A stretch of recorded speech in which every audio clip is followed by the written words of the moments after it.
తస్మాత్ జాగ్రత్త. ఈ కథ యొక్క మొదటి భాగం మీరు వినాలనుకుంటే డిస్క్రిప్షన్లో లింక్ ఉంటుంది, లేదా ఛానల్లో సెపరేట్గా ప్లేలిస్ట్ ఉంటుంది. ఇక కథలోకి వెళ్దామా?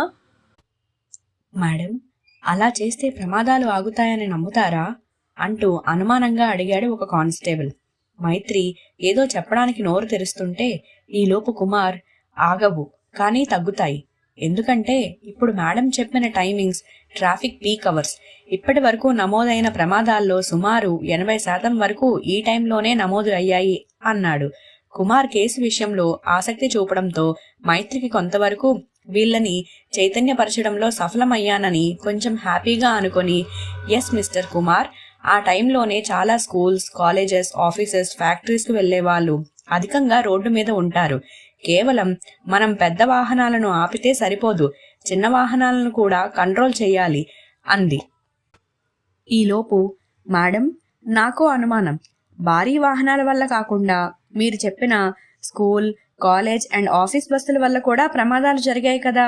సో వీటి నుండి మనం జనాలని ఎలా కాపాడుతాము? వీటి వల్ల కూడా ప్రమాదం పొంచి ఉంది కదా అని అడిగాడు వేరొక కానిస్టేబుల్. ఎస్, సూపర్ క్వశ్చన్ అడిగారు. ఇక్కడే మీరు శ్రమ పడాల్సి ఉంది.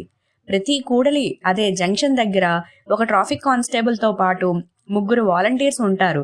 సిగ్నల్స్ పడినప్పుడు ఈ 4 అక్కడ కలిసే 4 రోడ్లను మానిటర్ చేస్తూ రిలీజ్ చేస్తారు. అలాగే ట్రాఫిక్ సిగ్నల్స్లో వెయిటింగ్ టైం కూడా 90 నుండి 120 క్షణాలకి పెంచుతున్నాను. వాలంటీర్స్ కేవలం ఆ పీక్ టైమింగ్స్లోనే ఉంటారు. మిగతా నార్మల్ టైంలో మనమే చూసుకోవాలి. Super plan madam.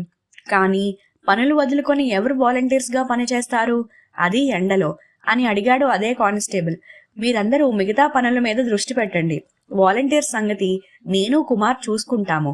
అలాగే జంక్షన్స్కి దగ్గరలో అధికంగా బేవేస్ ఉండే విధంగా రోడ్డుకి రంగులు, అలాగే డైనమోలు సిద్ధం చేయండి. ఈ రోజే నేను చెప్పిన ప్లాన్కి అన్ని రకాలుగా సిద్ధం అవ్వండి. నేను ఈరోజు 1 గంట వరల్డ్ డాక్టర్స్ డే ఫంక్షన్ కోసం వెళ్ళి మీతో నేరుగా జాయిన్ అవుతాను. మేడం, ఇలా మనం అన్నిటినీ మనం ఇష్టం వచ్చినట్టు చేస్తే ఒకవేళ జనాల నుండి వ్యతిరేకత వస్తే అని మరో కానిస్టేబుల్ అనుమానం వెల్లబుచ్చాడు.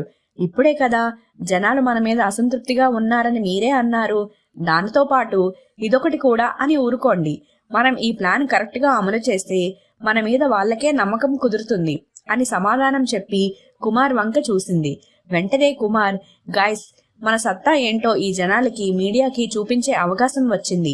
ఈ అవకాశం వదులుకోవద్దు. లెట్స్ మూవ్ అని అందరినీ పనిలో నిమగ్నం అయ్యేలా చేశాడు. కుమార్ బయటికి వెళుతూ, మేడం, ఇప్పుడు మీరు చెప్పిన కొత్త రూల్స్ని అప్రూవ్ చేయించాలి అంటే చాలా సమయం పడుతుంది కదా. అందరూ రేపు దీనిని ఫాలో అవ్వాలి అంటే కనీసం ఈ రోజు రాత్రికి అయినా అఫీషియల్ కన్ఫర్మేషన్ ప్రెస్కి రిలీజ్ చెయ్యాలి అన్నాడు. అవన్నీ నాకు వదిలేయండి కుమార్, నేను చూసుకుంటాను. మీరు నేను చెప్పిన వాటి మీద దృష్టి పెట్టండి. సరే మేడం.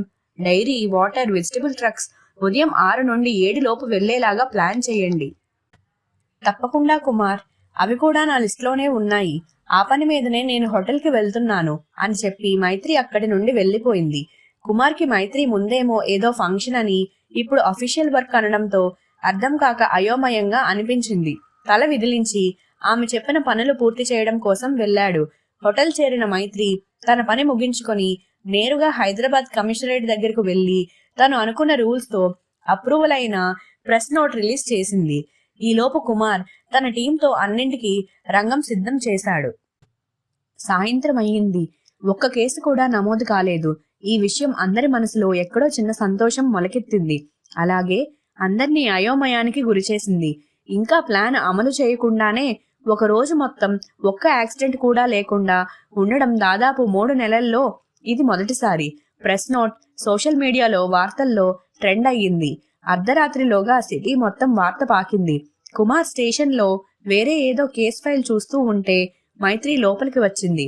ఆమెను చూసి, మేడం, అన్ని పనులు పూర్తయ్యాయి. వాలంటీర్ల కోసం యూనిఫామ్స్ ఇంకా సైన్ బోర్డ్స్ కూడా సిద్ధం చేశాము. మీ పని ఎంతవరకు వచ్చింది అని అడిగాడు. నా పని కూడా పూర్తయింది. టోటల్గా 120 మంది స్టూడెంట్స్ మనకి వాలంటీర్స్గా సహాయం చేయడం కోసం వస్తున్నారు. అందరూ అబ్బాయిలే. ఇంత తక్కువ సమయంలో అంతమంది ఎలా మేడం? పైగా మీరు అందరినీ ఒప్పించి ప్రెస్ నోట్ కూడా రిలీజ్ చేయించారు. ఇది ఎలా సాధ్యం? నిజానికి మీరేదో హోటల్లో ఫంక్షన్కి అటెండ్ అవుతానన్నారు కదా. నిజానికి నన్నెవరూ ఏ ఫంక్షన్కి పిలవలేదు. అయితే మీరు ఏ ఫంక్షన్కి వెళ్ళలేదా? అబ్బా, వెళ్ళలేదని నేను చెప్పలేదు, వెళ్ళాను. పిలవని ఫంక్షన్కి ఎందుకు వెళ్ళారు అసలు? కుమార్, చెప్పేది వినండి. సరే మేడం, చెప్పండి. ఆ ఫంక్షన్కి చీఫ్ గెస్ట్గా మిస్టర్ పార్థసారథి, అదే జేఎన్టీయూ వైస్ ఛాన్సలర్ అటెండ్ అయ్యారు. ఆయన నాకు ముందే పరిచయం. ఆయన సహాయంతో కాలేజ్లో ఈ వాలంటీర్స్ని పట్టాను. ఆయన చొరవ తీసుకొని నాకు ఈ హెల్ప్ చేస్తారనే నమ్మకంతో ఆయనను కలవడం కోసం వెళ్ళాను. అలాగే ఆ 120 మందికి నేను చిన్న చిన్న సూచనలు కూడా ఇచ్చాను. ఓహో, ఇదా అసలు మ్యాటర్? మరి ఆ ప్రెస్ నోట్? దీనికోసం చాలా కష్టపడ్డానులే కుమార్ అని అలసటగా చెప్పింది మైత్రి. మైత్రి పరిస్థితి గమనించిన కుమార్, మేడం, మిగిలిన పనులను నేను చూసుకుంటాను, మీరు వెళ్ళి రెస్ట్ తీసుకోండి అన్నాడు. మైత్రి కూడా బాగా అటూ ఇటూ తిరగడం వల్ల అలసిపోయి సరే అని చెప్పి ఇల్లు చేరుకుంది. ఇల్లు చేరుకున్న మైత్రి ఇంట్లో భార్గవ్ కోసం చూసింది. ఎక్కడా కనిపించలేదు. తల్లిని అడిగితే డయాలసిస్ కోసం హాస్పిటల్కి తీసుకుని వెళ్లారని చెప్పింది. మనసులో అయ్యో పాపం అనుకొని తిని వెంటనే పడుకుంది. మరుసటి రోజు ఉదయాన్నే మైత్రి నిద్ర లేచింది. లేవగానే త్వరగా రెడీ అయ్యి స్టేషన్ చేరుకుంది. కుమార్, మైత్రి ఇద్దరూ చెరో టీంతో చెరో జోన్కి వెళ్లారు. ఉదయం 6 అవుతూ ఉంది. ఒక్కో జంక్షన్ దగ్గరకు వాలంటీర్స్ చేరుకోసాగారు. వాళ్ల కోసం సిద్ధం చేసిన యూనిఫామ్స్ వేసుకొని సమయం కోసం వేచి చూడసాగారు. జంక్షన్స్ వైపు వస్తున్నా వెళ్తున్న పెద్ద పెద్ద వాహనాల్ని అనుకున్న విధంగా ఆపేశారు. ట్రాఫిక్ సిగ్నల్ టైం 120 సెకండ్లు చేశారు. మెల్లగా ఒక్కో జంక్షన్ జనాలతో నిండడం మొదలయ్యింది. జనాలు ఆ 120 సెకండ్ల సమయం మీద కొంచెం అసంతృప్తిగానే ఉన్నారు. కానీ ఏం చేయగలరు? ట్రాఫిక్ మొదలైన కొన్ని నిమిషాల్లోనే రద్దీ అవ్వడం మొదలయ్యింది. వాలంటీర్స్ సహాయంతో అన్ని చోట్ల చాలా కట్టుదిడ్డంగా అన్నిటినీ అదుపు చేయసాగారు.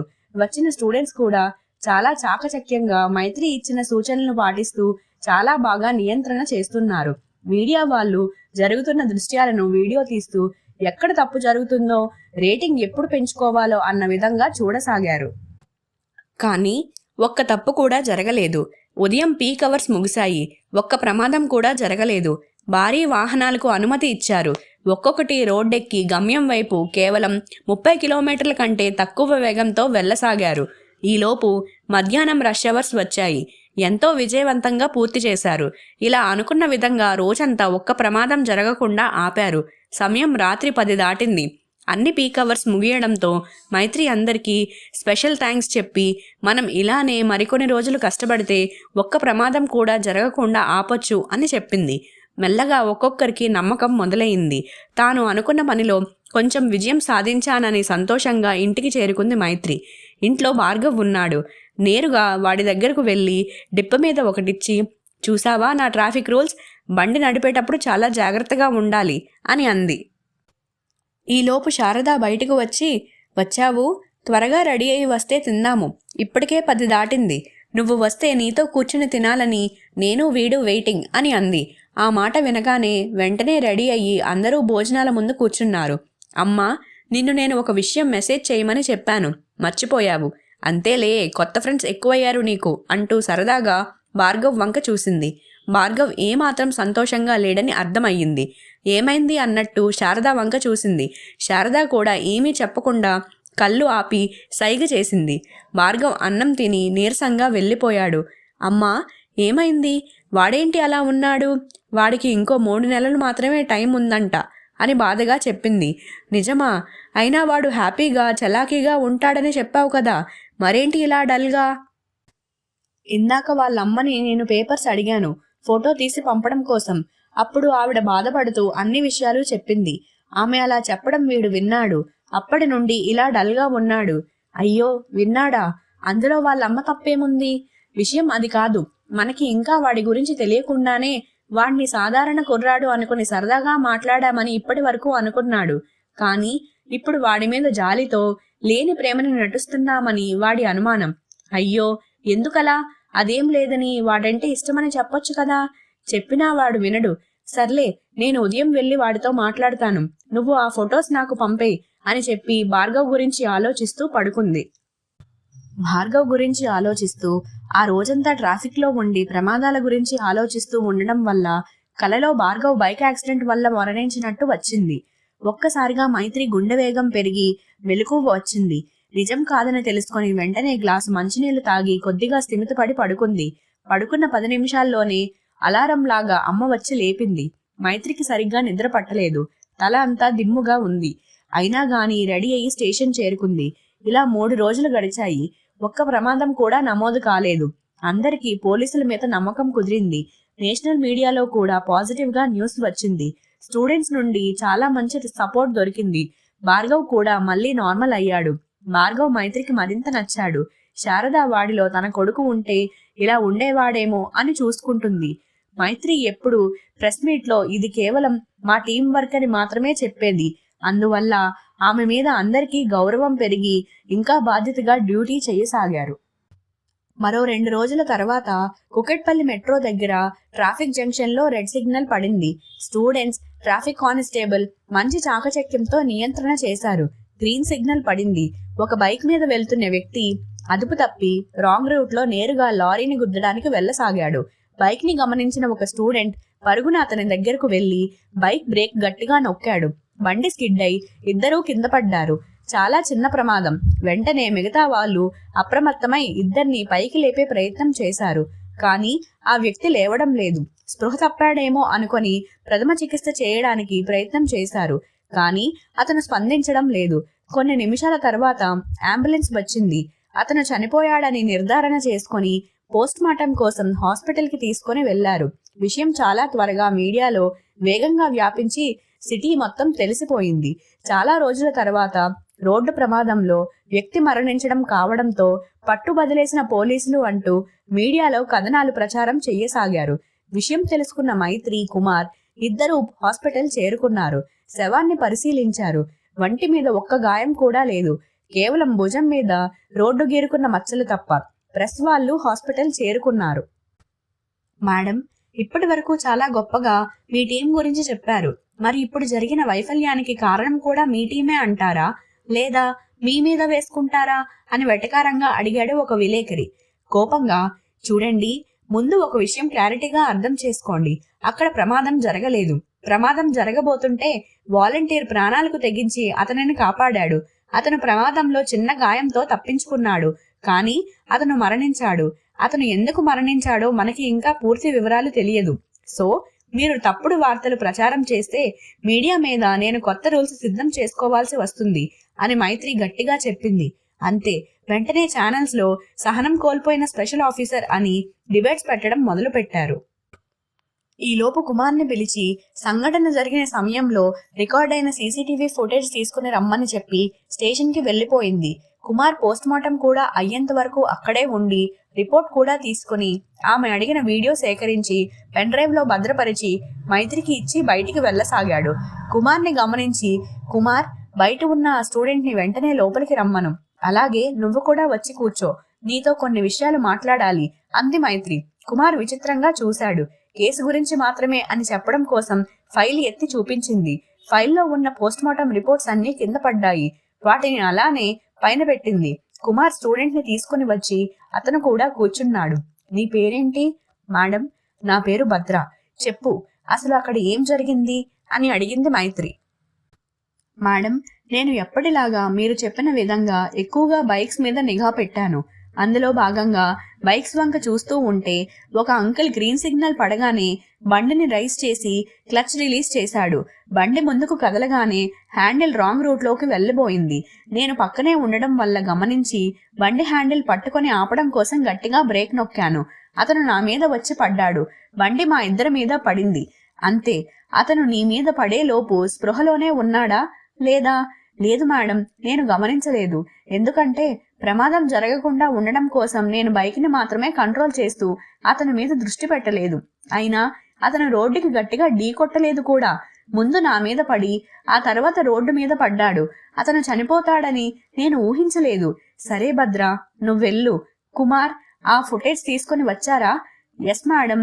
ప్లే చేయమంటారా? చెయ్యండి. Video play అవ్వసాగింది.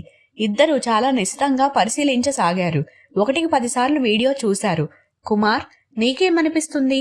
మేడం, కింద పడిపోతున్నాను అనే భయంతో అతను స్పృహ తప్పి కింద పడి ఉండొచ్చు. లేదు లేదు, మనం సైకలాజికల్ గా ఆలోచిస్తే కింద పడిపోతున్నామంటే మన మెదడు మనల్ని అప్రమత్తం చేస్తుంది, ఏదో ఒక ప్రతిచర్య చూపిస్తాము. సో అతనికి స్పృహ పోలేదు. అంతెందుకు, మనం నిద్రలో పడిపోతున్నట్టు కల వస్తేనే అంత గాఢ నిద్రలో కూడా మేల్కొనేంత అప్రమత్తంగా ఉంటాము. కాబట్టి ఆ ఛాన్సే లేదు. అతను కింద పడడానికంటే ముందే చనిపోయాడు. అవునా? అంత ఖచ్చితంగా ఎలా చెప్తున్నారు? కుమార్, అతని చేతులను చూడు. సరిగ్గా పడడానికి ముందు హ్యాండిల్ చాలా గట్టిగా పట్టుకున్నాడు. అతని కాళ్ళల్లో కూడా ఎటువంటి కదలిక లేదు. పైగా అతను అసలు ప్రమాదం జరుగుతుందని తెలిసి కూడా ఒక్క గావుకేక కూడా పెట్టలేదు. ఇది ఎలా తెలిసింది అంటే అతను హాఫ్ హెల్మెట్ పెట్టుకొని ఉన్నాడు. అతని నోరు చాలా స్పష్టంగా కనబడుతోంది. ఏ మనిషి కూడా అంత ఘోరమైన టైంలో అలా మౌనంగా ఉండడు. అతను పడడం కూడా ఒక బొమ్మలా కింద పడ్డాడు. అంతేకాని ఒక ప్రాణమున్న మనిషిలా పడలేదు. చలనం లేని ఒక వస్తువులాగా పడ్డాడు. ఒక మనిషి కింద పడుతున్నాడు అంటే అతని కాళ్ళు చేతులు చాలా వేగంగా అసంకల్పితంగా స్పందిస్తాయి. కానీ ఈ సంఘటనలో అలా జరగలేదు. ఇంతకీ అసలు ఆ పోస్ట్మార్టం రిపోర్ట్లో ఏముంది? మేడం, నేను ఇంకా చూడలేదు, మీరే చూడండి అని చేతికి ఇచ్చాడు. రిపోర్ట్ చదివిన మైత్రి ఆశ్చర్యంగా, అదేంటి కుమార్, ఇలా ఉంది రిపోర్ట్? ఏమైంది మేడం? బాడీని వాళ్ళ ఫ్యామిలీకి హ్యాండ్ ఓవర్ చేశారా? లేదు మేడం, ఇంకా చెయ్యాలి. వద్దు, అప్పుడే చెయ్యొద్దు.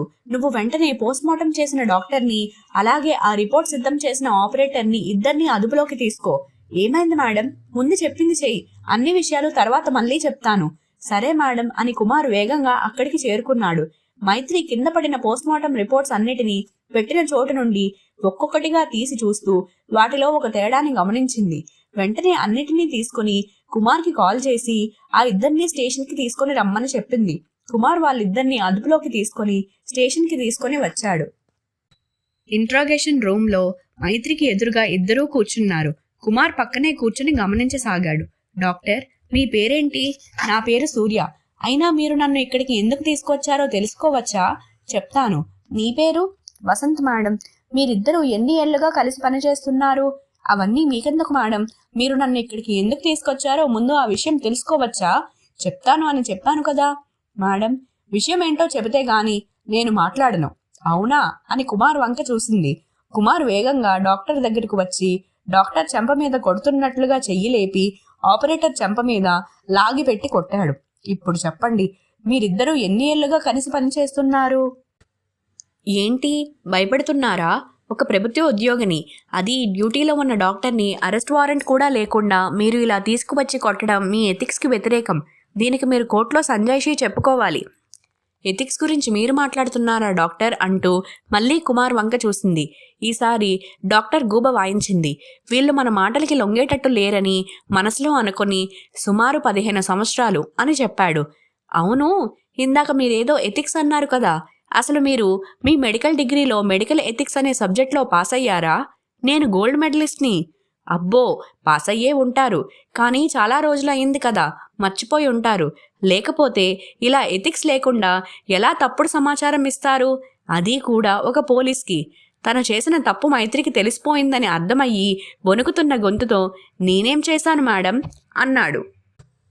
నీ వణుకుతున్న గొంతే నువ్వు తప్పు చేశావని చెప్తుంది.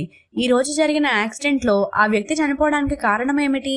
ఏముంది, ఎప్పటిలాగానే భారీ వాహనం మీద నుండి వెళ్లడం వల్ల అతను లోపల ఆర్గాన్స్ అన్నీ డ్యామేజ్ అయ్యి ఇంటర్నల్ బ్లీడ్ అయ్యి చనిపోయారు.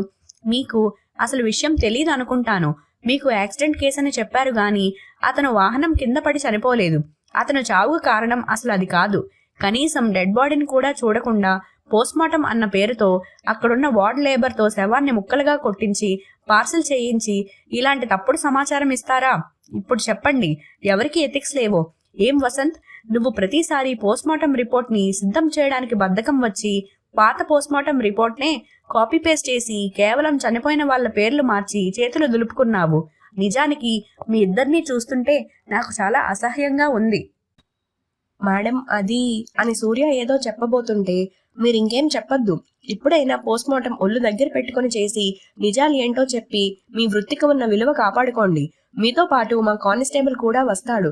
నాకు పోస్ట్మార్టం చాలా డీటెయిల్డ్గా కావాలి. ఇద్దరూ వెళ్ళండి, చాలా కోపంగా గట్టిగా చెప్పింది మైత్రి. ఇద్దరూ బయట ఉన్న కానిస్టేబుల్తో కలిసి పోస్ట్మార్టం చేయడానికి వెళ్ళిపోయారు. మేడం, డాక్టర్ గురించి అంటే అది ప్రమాదం కాకపోవడం వల్ల తెలిసింది. మరి ఆపరేటర్ గురించి ఎలా తెలిసింది అని అడిగాడు కుమార్. సింపుల్. వసంత్ పేర్లు మాత్రమే మారుస్తూ ముందు ఉన్న రిపోర్ట్ని చేంజ్ చేసి ఇచ్చేవాడు. ఇది ఎలా తెలిసిందంటే అన్ని రిపోర్ట్స్లోనూ ఇంటర్నల్ బ్లీడింగ్ అనే పదం స్పెల్లింగ్ మిస్టేక్ కంటిన్యూ అయ్యింది. సో వీడు పనిచేయడం లేదని అర్థం అయ్యింది.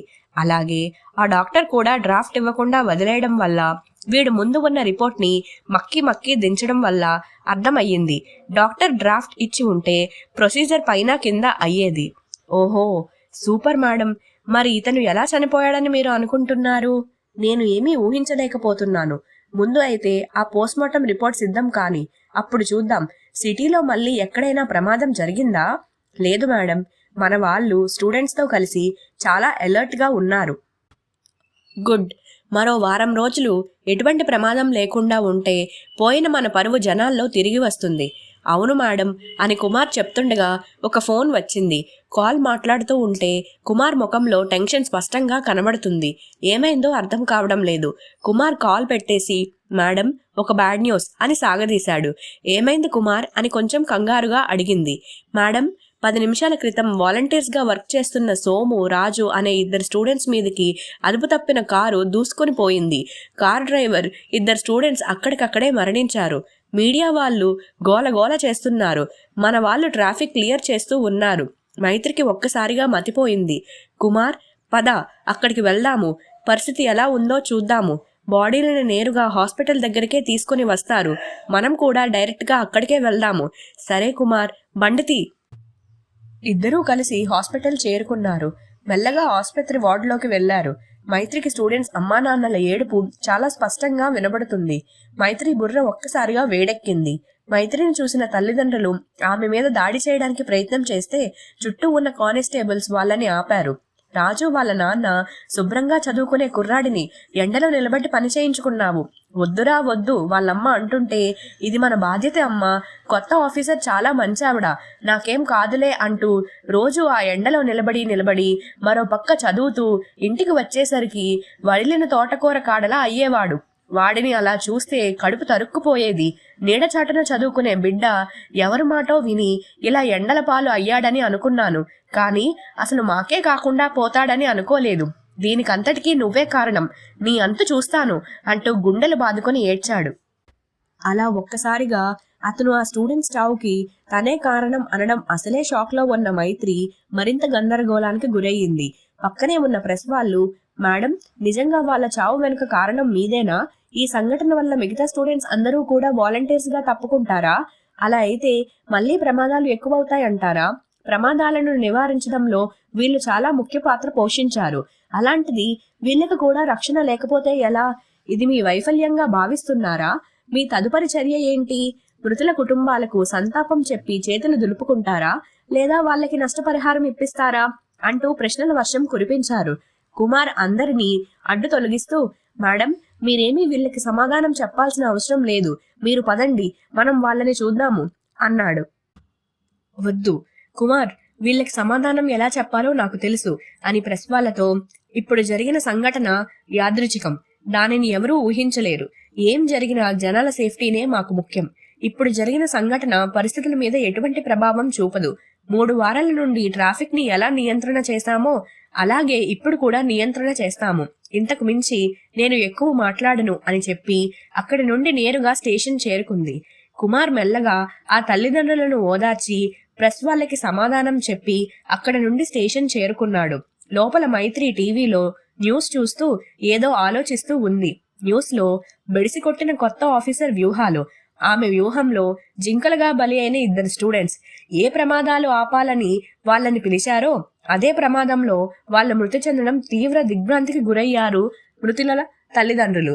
అంతేకాకుండా చదువుకోవాల్సిన వయసులో ఇలా రోడ్ల మీద ప్రాణాలను వదలాల్సిన అవసరం ఏంటి? దీనికి కారణం ఎవరు? ఆఫీసర్ మైత్రినా లేదా ఆమెకు సహకరిస్తున్న అధికార పార్టీనా? యువకుల ప్రాణాలకు రక్షణ లేదని తెలిసి మిగిలిన తల్లిదండ్రులు కూడా తమ పిల్లలకు ఏదైనా అవుతుందేమో అన్న భయంతో ఉన్నారు. మరి మిగిలిన వాళ్ళకైనా రక్షణ ఉందా అని ప్రసారం అవుతుంది. కుమార్ 2-3 సార్లు మేడం అని పిలుస్తున్నా పలకకుండా అలానే ఉంది. కుమార్ టీవీ ఆపి మేడం అని గట్టిగా అన్నాడు. తేరుకొని, చెప్పు కుమార్, మళ్ళీ ఏమైంది అని అడిగింది. ఏం కాలేదు, మీరే చెప్పాలి ఏం చెయ్యాలో. నేనే చెప్పాలా? అవును. సరే అయితే నీ ఫోన్లో కెమెరా ఆన్ చేసి నేను చెప్పేది రికార్డ్ చెయ్యి. మేడం, చెయ్యి రికార్డ్ చెయ్యి. సరే మేడం అని కెమెరా తీసి రికార్డ్ చేయడం స్టార్ట్ చేశాడు. మైత్రి కెమెరా వంక చూస్తూ, ఫ్రెండ్స్, 3 నెలలు, 300కి పైగా యాక్సిడెంట్స్, ఒక్కరు కూడా ప్రాణాలతో లేరు. వాళ్ళ కుటుంబాలు ఇప్పుడు ఎలా ఉన్నాయో కూడా పట్టించుకునే నాదుడు కూడా లేడు. చనిపోయిన వాళ్ళల్లో అక్క, తమ్ముడు, నాన్న, అన్నయ్య, ఇలా ఎన్నో పిలుపులు రోడ్డు మీద నెత్తుటి సముద్రంలో కొట్టుకొని పోయాయి. పోలీసుల్ని చేతకాని వాళ్ళగా జాతీయ media, social media, local channels ఎన్నో పోస్టులు, ఎన్నో వీడియోస్గా ప్రచారం చేశారు. ఎప్పుడు నెత్తుడి తడితో ఉండే సిటీ రోడ్లపైకి రావాలంటే భయపడే జనం ఇప్పుడు ధైర్యంగా ఎందుకు వస్తున్నారు? కారణం ఎవరు? సుమారు 3 వారాల నుండి వందల మంది పోలీసులు, వాలంటీర్ల కష్టం ఒక్క ప్రాణం కూడా పోకుండా కాపాడింది. ఉదయం చనిపోయిన వ్యక్తి మరణానికి కారణం రోడ్డు ప్రమాదం కాదు. పోస్ట్మార్టం జరుగుతుంది. నిజాలు ఇంకా తెలియాలి. ఈ రోజు అకస్మాత్తుగా జరిగిన ప్రమాదంలో 2 చనిపోయారు. వాళ్ళకి నేను సానుభూతి ప్రకటించను. వాళ్ళని ఆదర్శంగా తీసుకొని ఇంకొంతమందిని చేరమని అడుగుతాను. ప్రజల ప్రాణాలు కాపాడడం కోసం అక్కడ బోర్డర్స్లోనే కాదు, ఇక్కడ కూడా ప్రాణాలు వదలవచ్చు. నా దృష్టిలో వాళ్ళు దేశాన్ని కాపాడుతూ చనిపోయారు. ఎందుకంటే దేశం అంటే మట్టి కాదోయ్, దేశం అంటే మనుషులోయ్ అన్న గురజాడ మాటలే వీటికి నిదర్శనం. ఇప్పుడు జరిగిన ప్రమాదానికి భయపడి బాధ్యత విస్మరిస్తారో లేదా మరింత అప్రమత్తంగా బాధ్యత పూర్తి చేయడానికి కసరత్తు చేస్తారో ఆలోచించుకోండి. ఎందుకంటే మీ వల్ల కాపాడబడిన ప్రాణం మరో 10 మందికి ఉపయోగపడుతుంది. జై హింద్ అని చాలా భావోద్వేగంతో చెప్పింది. కుమార్ రికార్డింగ్ ఆపి ఆమె వెంక అలా చూస్తూ ఉండిపోయాడు. మిస్టర్ కుమార్, కుమార్ అని పిలుస్తూ అతను పలకకపోతే భుజం మీద కొట్టి హలో కుమార్ అంది. కుమార్ తేరుకొని, మేడం, ఈ వీడియోని ఏం చెయ్యాలి అని అడిగాడు. సమాధానంగా వైరల్ చెయ్యి అని చెప్పింది. మైత్రి ఉద్దేశం అర్థమైన కుమార్ వీడియోని సామాజిక మాధ్యమాల్లో పెట్టాడు. 3 గంటల్లో వీడియో ట్రెండ్ అయ్యింది. కేసు గురించి ఆలోచిస్తూ మెల్లగా ఇల్లు చేరుకుంది మైత్రి. కూతురు రావడం గమనించిన శారద, అమ్మా మైత్రి, అన్నం పెట్టుకొని తిని పడుకో, నాకు కొంచెం తలభారంగా ఉంది, నేను నిద్రపోతాను అంది తన గది లోపల నుండి. కంగారుగా శారదా గదిలోకి వెళ్ళి, ఏమైందమ్మా అని అడిగింది. ఏం లేదు మైత్రి, కొంచెం తలపోటుగా ఉంది. అమ్మా, నీకు ఆపరేషన్ అయ్యి ఇంకా 2 నెలలు కూడా కాలేదు. నిన్ను తలస్నానం చెయ్యొద్దని చెప్పారు కదా డాక్టర్స్, చూడు ఇప్పుడేమైందో. అదేం లేదు తల్లి, రేపటికి తగ్గిపోతుంది. ఈ రోజు మీ నాన్న పుట్టినరోజు, ఆయన ఉంటే ఎంతో సంతోషంగా గడిపేవాళ్ళం. నువ్వు డ్యూటీ హడావిడిలో ఉన్నావని నేను గుర్తు చెయ్యలేదు. నేనే తలస్నానం చేసి పూజ చేసుకుని నాన్నకి ఇష్టమైన రవ్వ లడ్డూలు చేసి ఆయన దగ్గర పెట్టి అలా కూర్చొని జ్ఞాపకాలను నెమరవేసుకున్నాను. దానికి ఫలితమే ఈ తలపోటు. నాకు గుర్తు లేక కాదమ్మా, గుర్తుకు వస్తే తలపోటు వస్తుందని నేనే మర్చిపోయాను. మనసులో అనుకుంటూ, సరే అమ్మా నువ్వు పడుకో, నేను కూడా తిని పడుకుంటాను అని చెప్పి గది నుండి బయటికి వచ్చింది. నాన్న ఫోటో ముందు కొన్ని నిమిషాలు మౌనంగా నిలబడి నేరుగా గదిలోకి వెళ్ళి పడుకుంది. మైత్రి మనసులో ఆత్మస్థైర్యం కొంచెం నిలకడ తప్పింది. ఆమె మాట కోసం వచ్చిన 2 యువకులు చనిపోవడం ఆమె మనసును కలిచివేసింది. కానీ ఆమె వేసుకున్న కాకి డ్రెస్ అది పైకి కనబడకుండా కప్పి ఉంచింది. నిద్ర కూడా ప్రశాంతంగా లేదు. కలత నిద్ర. ఎవరో గదిలో తన చుట్టూ తిరుగుతున్నట్టు అనిపిస్తుంది. చూడాలి అనుకుంటుంది, కానీ నీరసం వల్ల చూడలేకపోతుంది. మైత్రి పంపిన వీడియో బాగా వైరల్ అయ్యి సిటీని ఒక్క చుట్టు చుట్టింది. తెల్లవారింది. ఎప్పుడూ తనకంటే ముందు నిద్రలేచే అమ్మ తనను నిద్ర లేపడానికి రాలేదు. శరీరం అంతా చాలా నీరసంగా ఉంది. మంచం మీద నుండే అమ్మా అమ్మా అంటూ పిలిచింది. యాక్సిడెంట్స్ వెనుకున్న అసలైన కారణం మైత్రి తెలుసుకుంటుందా? మైత్రి ఇంకెన్ని సమస్యలు ఎదుర్కొంటుందో తర్వాత భాగంలో తెలుసుకుందాం.